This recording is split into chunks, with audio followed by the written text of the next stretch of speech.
Salut tout le monde, après vous avoir présenté quelques records de début de saison sur la dernière vidéo, nous allons aujourd'hui évoquer les plus gros fails collectifs de l'histoire. En 1991, les Cavs ont échoué de 68 points face aux Heat, en perdant la deuxième mi-temps sur le score de 75-27. C'est le plus gros écart all-time. Mais il y a quelques jours, les Clippers dans le style ont également fait très fort. En étant menés de 50 points à la pause face aux Mavericks, ils ont battu un record historique sur une mi-temps. Toujours dans le même genre, en 1987, les Lakers ont remporté leur premier quart-temps face aux Kings sur le score de 40-4. Une boucherie, mais aussi le plus gros écart all-time sur un seul quart-temps. Puis dans ce match, les Angelinos ont débuté par un 29-0, un autre record. Faisons un gros flashback dans l'histoire, désormais en 1950, pour parler à nouveau des Lakers qui évoluaient alors à Minneapolis. Le 22 octobre, ils se firent battre par les Pistons sur un score de 19-18, le pire total de l'histoire. C'était avant l'instauration de l'horloge des 24 secondes. Dans la même veine, en 1999,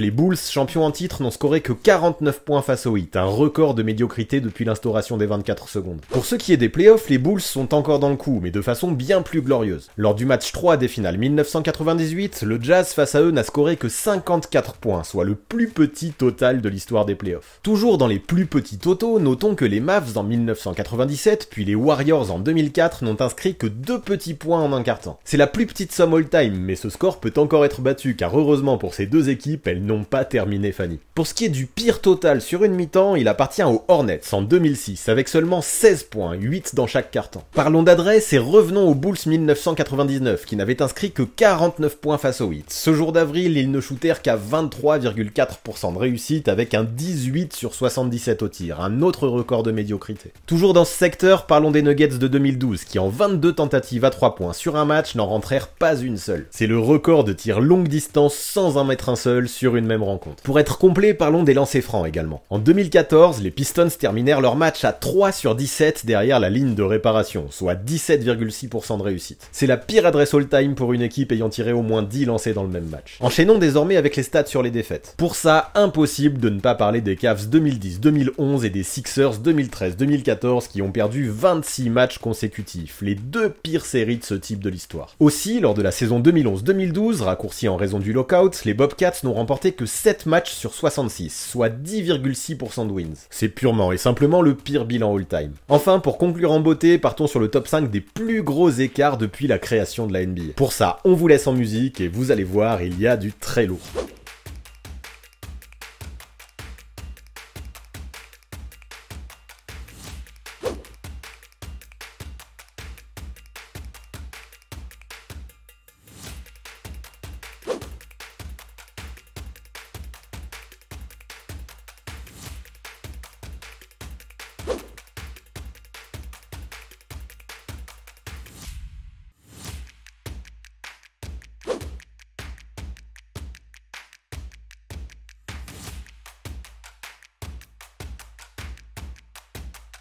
Avant de partir, pensez à vous abonner à la chaîne de Basket Info, mais aussi à celle du 6ème homme afin d'obtenir 2 visions complémentaires de la NBA. Les dernières vidéos mises en ligne apparaissent juste sous vos yeux.